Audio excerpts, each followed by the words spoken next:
What is up, y'all? I'm your host, Eli Vazquez, and you are listening to the Self-Hype Podcast, where we dissect and discover all things personal development, deeper thinking, and ways to unapologetically love ourselves in the digital age.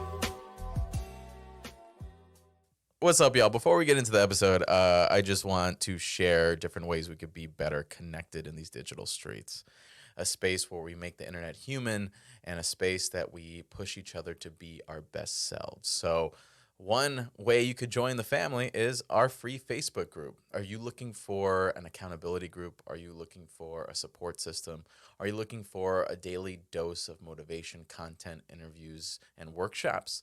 The Facebook group link is in the bio. It's free. Join it, and you get to hang out with multiple like-minded people in these digital streets. If you want to take it to the next level, we have our Personal Development Accelerator program, where you work with me personally and my Self-Hype team to help you improve your social media growth, improve your personal life, and to 10x your productivity. So if you're struggling with your mindset, if you're struggling with your business, or if you're struggling with your overall relationships, if you're telling yourself, I'm having these bad days and they are taking me away from the relationships and the business growth and the money in my life, this is something to check out.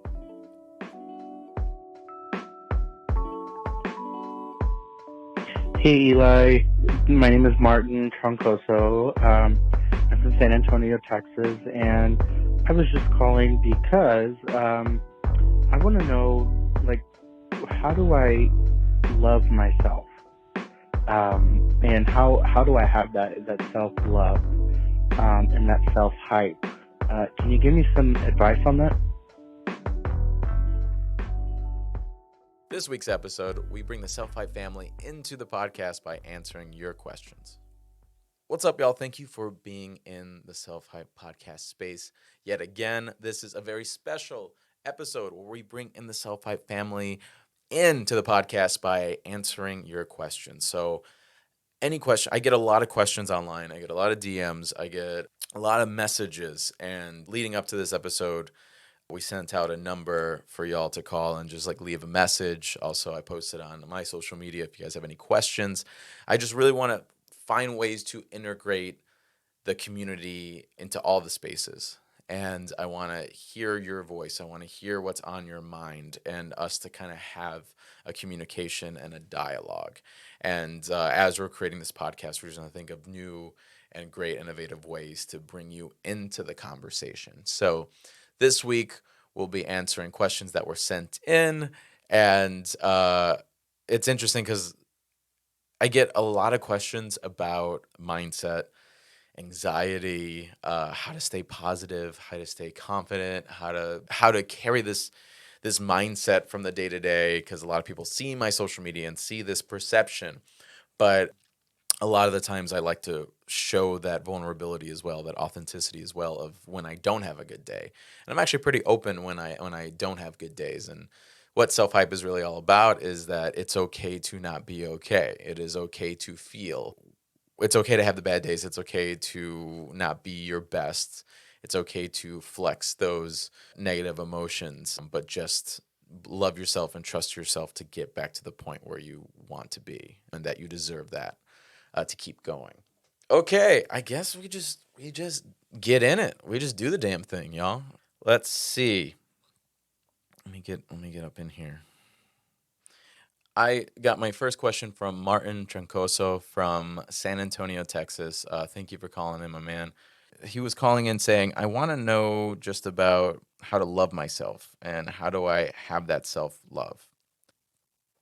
That is a lifelong process. I worked years to get to the point to love myself, and there's still things that I'm working on, from physical to emotional. I had no idea throughout the years of my life that I was carrying so much weight. I had no idea that I carried so much insecurities. That I didn't realize how big that baggage was on me until later on in the years, where I remember, just for example, I never wore shorts because I was so insecure about my legs. Like I have like thick Puerto Rican legs, and I always like hated them. So I just wore pants. Even in the summertime, I just never wore shorts because I was insecure about my calves. I was insecure about my legs. I would always cut my hair really short because I was insecure about my curls. When people said my full name, Elise Samuel, I was like, oh my God, it's so lame. Don't I carried so many insecurities about my identity because it didn't fit the status quo. I wanted like spiky hair. I couldn't do it because of my curls. I wanted to wear the skinny jeans, but I couldn't do it because I have these hips. Hashtag thick thigh boys. And not only physical, like even like emotional, where I was slowly realizing that I couldn't look in the mirror because I didn't love myself. I thought I was the bad guy in my own narrative. I thought I was the villain in my own narrative. And the idea of giving myself compassion, allowing myself to just be real, to be myself, was something it really took some time to discover. And I think it's one thing to learn a habit, it's one thing to learn a skill, but this skill and this habit is takes emotional dedication, and it's an emotional roadblock. So it really takes the day to day to do the little things that make you feel seen, doing the little things that remind yourself of how you're the hero in your narrative. And again, it's because the big thing is like our mind likes playing tricks on us. I've realized looking at my old social media was that for the longest I was really insecure about how I looked, my weight, my body, all that. And I remember looking at my social media and seeing an old video from like freshman year of college when I thought I had the ideal body. And I look at myself and I see myself in the video and I was like, I was so scrawny and small, and I don't want to look like that. And then I realized I wasn't even happy with myself in that video. And then I realized, like, I'm in a constant state of unhappiness. I'm in a constant state of not loving my current self. And I realized, what kind of life is that? And through looking in the mirror and doing the slow, small moments of looking in the mirror, I was able to really look at myself. I was able to say, I love you. I was able to break down those emotional roadblocks of insecurities and really figuring out where they come from. And then being around positive people that uplifted me and said, like, you have beautiful curls, let them grow out. You have a beautiful name. You have amazing legs. You look fine and you're doing fine. You're not a bad guy. But it took me to find the right people around me. It took me to do little small steps of learning to love myself. And it took me, honestly, therapy as well. That was like the final step because I just started doing therapy last year, and I got to love myself to a point because I realized, okay, this in order for me to really face my issues head on, I needed to see a professional. I needed to do this, and it was it just took my personal development to a whole other level because you can only do so much with yourself. That is my overall understanding of it. It's seeing yourself and knowing that you are this beautiful combination. You're this beautiful customization of experience in life from your family, from your past, from your people. I look at my hips now, I look at my thighs now, and I love the way I'm built. I see my broad shoulders. I love my broad shoulders. I see the curls on my hair. I just see myself as a reflection of the years of and years of generations of my past, of my family that made sacrifices and made decisions to bring me to be alive today. And I truly realize how beautiful life is and how I don't want to live in a life where I can't even look at myself in the mirror. I can't love my current state. So even if like working out now, I love my current state, but I want to see what I'm capable of. That's kind of how I go ahead of it. So it is a lifelong process, but you got to enjoy the process as hard as it is because the wins are going to be so worth it, and it will reflect in all aspects of your life. So now that I've owned my narrative, I owned my love for myself, I've owned all those things, I can now work through spaces and take more chances in business, in relationships, in life. So it's the journey is worth it. Number one thing is, as hard as it may be, the journey will be worth it. So, Sweetheart Crystal sent in a question on Instagram of why are men afraid to admit how they feel or why they play games if they're not interested? Thank you. I feel like there's a little bit of anger behind this, Sweetheart Crystal. But that's a very great question. Why are men afraid to admit how they feel or why they play games if they're not interested? This I talk to a lot of women. I have a lot of female friends, and I've been every type of guy. And being in this space of like self hype, of personal development, of personal reflection and self awareness, through that journey of loving myself, through that journey of realizing I'm not the bad guy, it's just these are these elements that are me that I need to unpack and I need to realize where they come from. I was able to realize why I was that guy playing games, why I was afraid to admit how I felt. And it really came down to insecurity. Men are very insecure people and we're very emotional, but we don't express those emotions. So they fester and they stay in and they are used in very malicious, confusing ways. And it's a lot of it is not growing up with it. A lot of it is not having the expectation put on us. So I love it when I talk to people about the sex talk. And we use this as a prime example of when men have the sex talk with their dads, they're talking about the physical. When women have sex talk with their moms, they're talking about the emotional end. And that is where the disconnect is. And I think that is just a very similar route to a lot of other roots when it comes to men and growing up and the way they see the world and especially in this particular example, I guess, in relationships of how they deal with that. Because you have on one end, they grow up watching everything showing how women are the support system. Women are the object to obtain. Women is the side character to help them, or they are going to embrace them after the big fight, rather than seeing them as an actual human being and partner. That maybe you're going to be on the sidelines, maybe you're going to be the support system, but you don't grow up seeing that. And also, you see the idealized woman.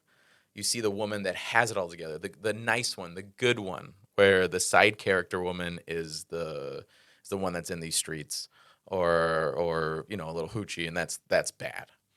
Not understanding people as being complex human beings. So why are men afraid to admit how they feel is that they haven't put it into practice. They end up doing other things other than that.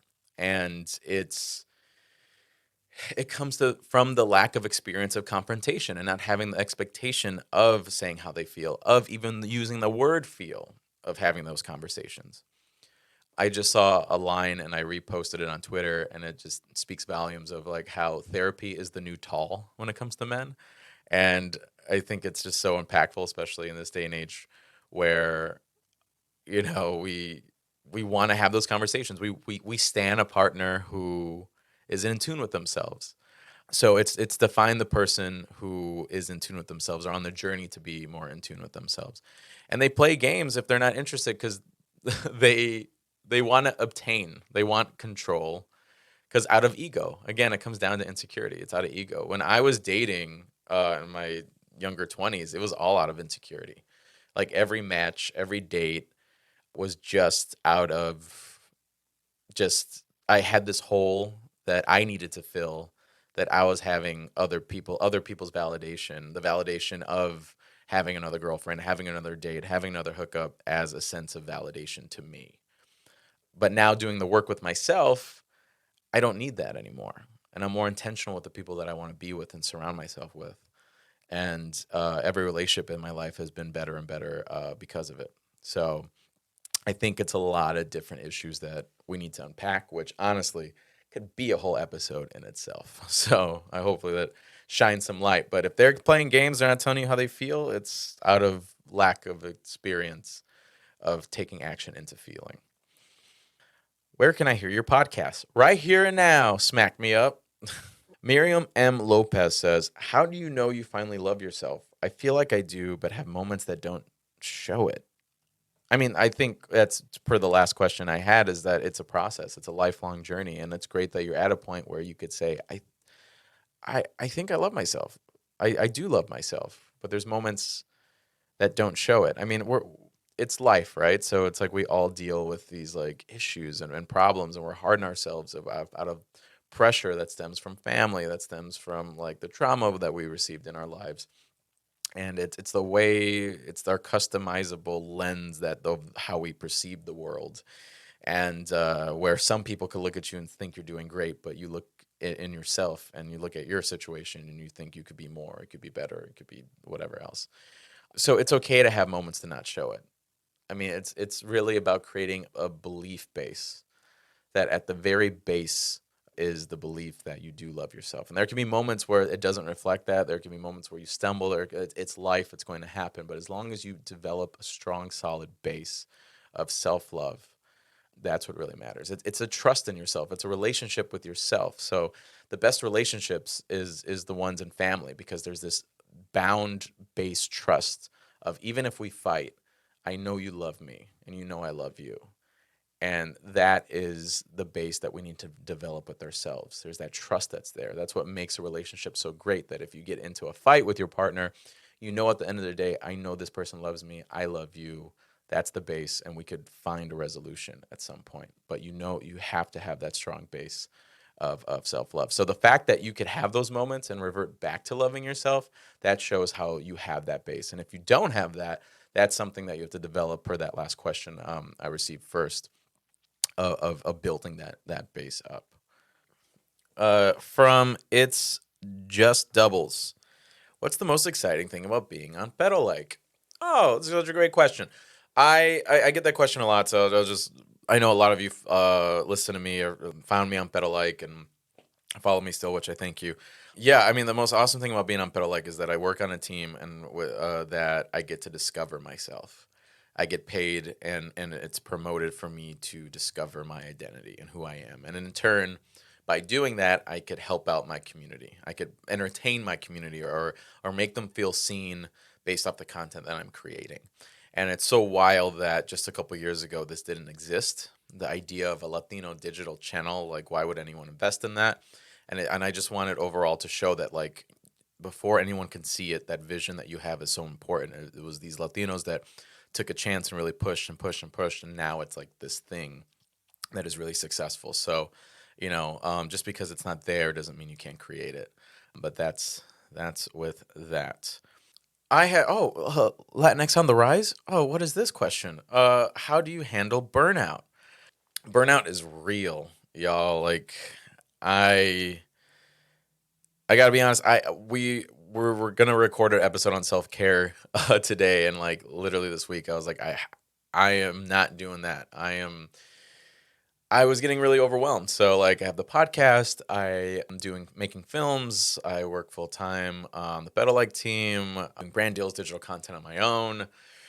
And then in proposals and editing for other clients, doing social media work for other clients. So it can be a bit overwhelming, and it I realized that it's you have to find the time in between to just reset and to slow things down.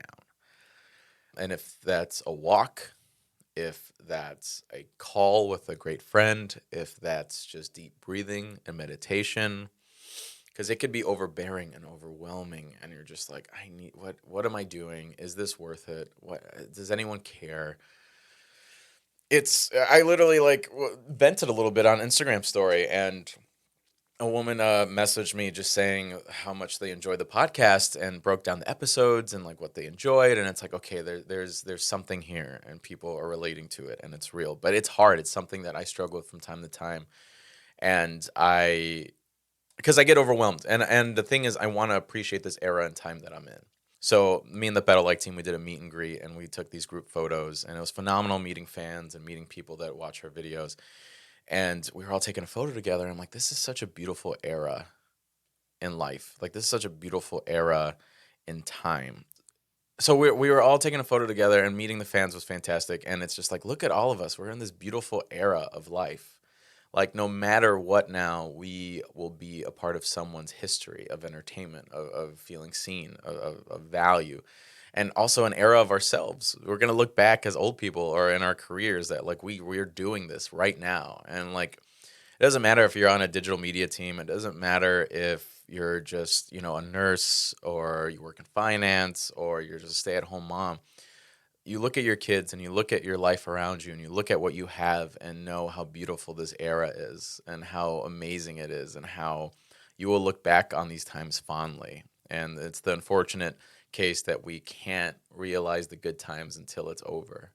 And it's something about taking the time to look around and know that in a year from now, this is all going to change.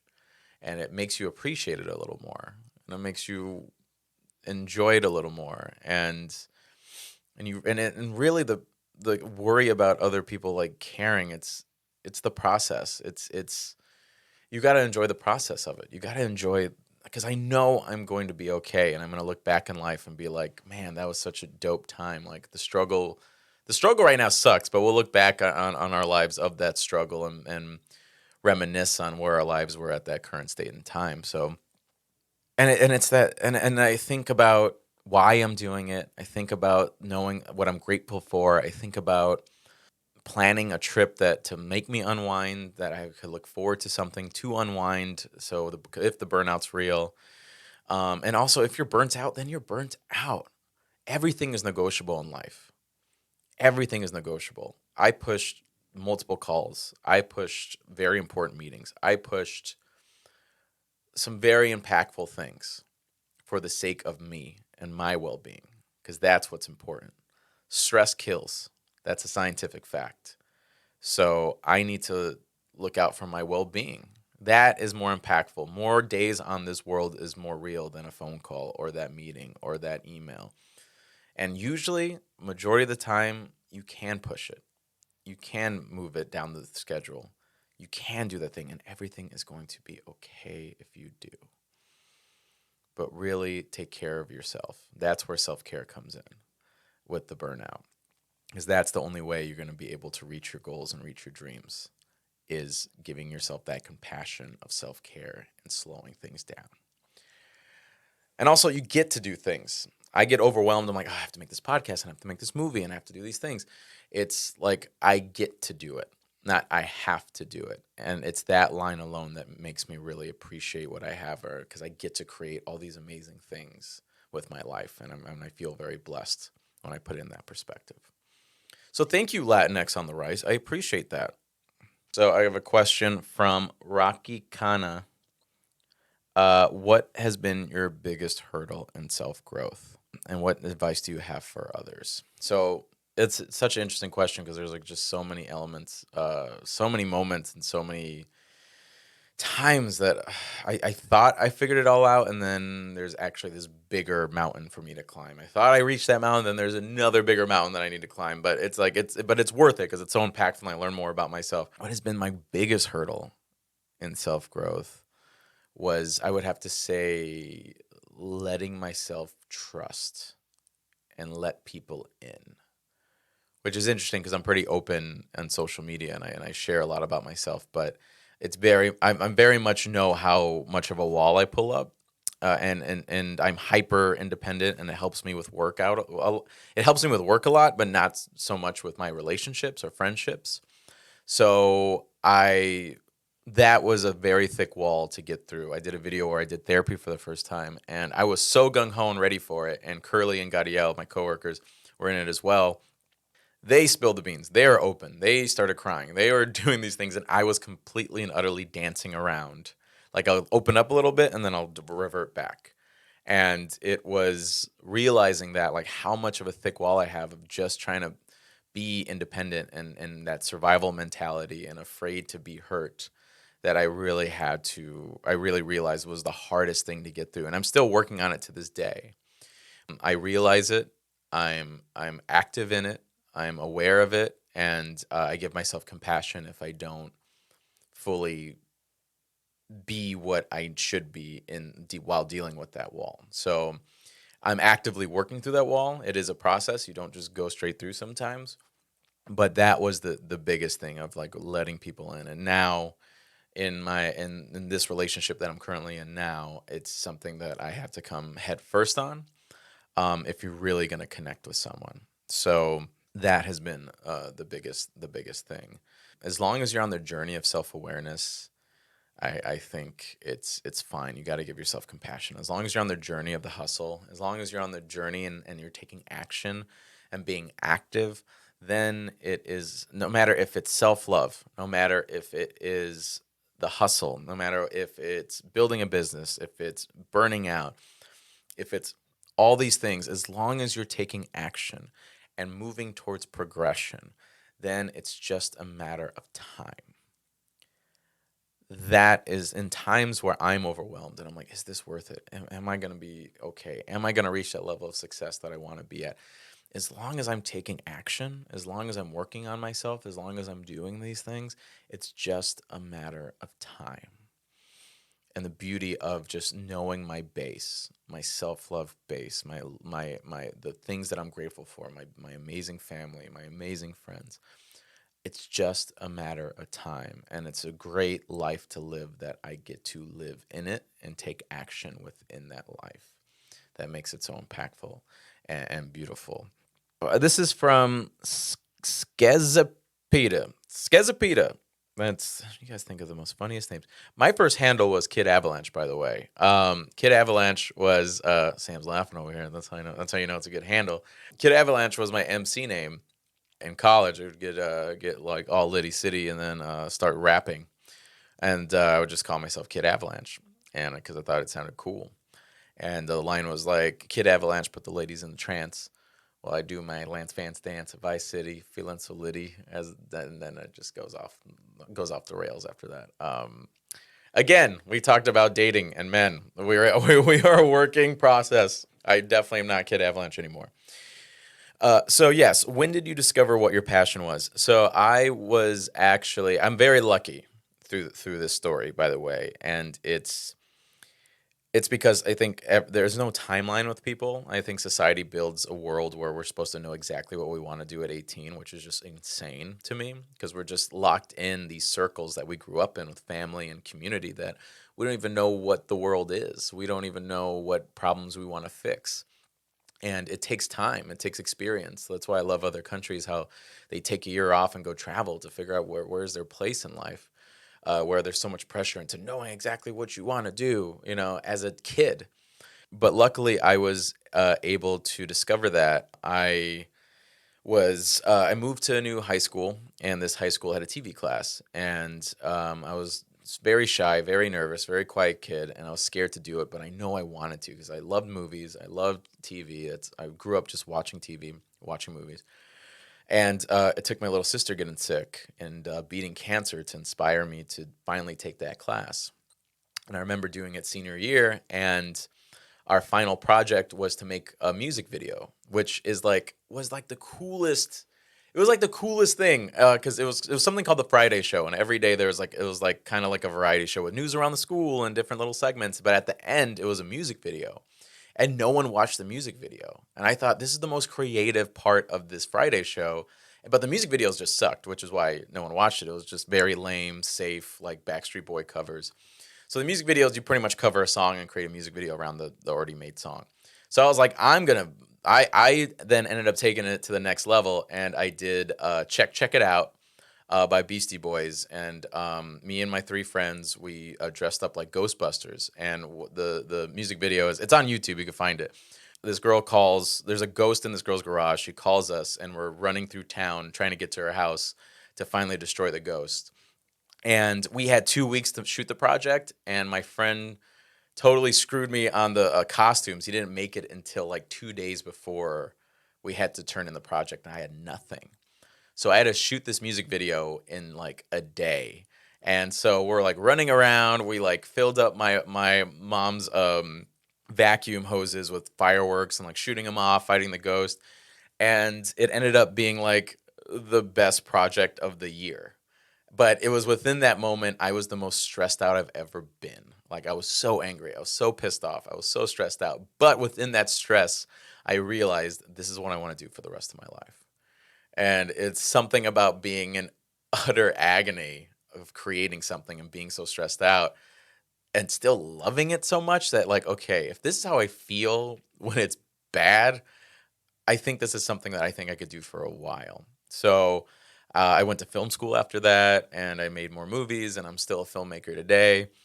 But I think our passions change just like we do. The more we experience life, the more we meet people, the more things we discover. It happens later in life, it happens earlier in life, but it keeps changing. The way I want to make movies now is completely different when I was 18, completely different when I was 25. And the problems I want to fix in the world and the value I want to give is completely and utterly different from where it was at 18. So it completely changes. I did not plan to do a podcast or create digital content or do any of this stuff. It just kind of naturally created and came about, and I followed that passion of excitement that I had at 18. That never goes away. It's using that compass of excitement to discover that passion and to find it. So that's how I discovered mine. But yeah, thank you all so much for the questions. If you all like it, if you all like asking questions and me answering it, I truly love it. I love connecting with you on a deeper level, hearing what's on your mind, hearing what's currently working in your psyche, and really showing that this digital space could be a human one of connection. So I would love to do these in the future. If you have any questions, DM me or at On The Rise Media. We also have a number that will be in the show notes below that you could call in and leave a voice message. And yeah, it's something so real and something so dope that you're hearing me right now, that we're alive and you're alive and you could hear my voice and we've never met, but we could still have this connection. And that's what's so beautiful. And that's what's so impactful and inspiring that I want to take advantage of the digital space with, that I want everyone to take advantage of the digital space with digital entrepreneurship, with social media, with branding, with storytelling in this new way, because we all have the access and the power to impact and inspire each other. Thank you all so much. Thank you for listening, and I'll check y'all next week. So I thank you all for listening. If you are interested in continuing the hype, we have a free Facebook group called Motivation Building for Entrepreneurs, where you get daily motivational guides, workshops, masterclasses, interviews, everything else in that space. Massive value with a great community of people all willing to help each other. If you want to take it to the next level, I have an 8-week personal coaching program called Personal Development Accelerator Program, which is all things about how to 10x your productivity, 10x your social media growth, and 10x your personal development. So if you're interested, check out the links below and follow me on all things at It's Eli Vazquez. This podcast has been brought to you by On The Rise Media. To learn more about our podcast production company, follow _On The Rise Media on Instagram.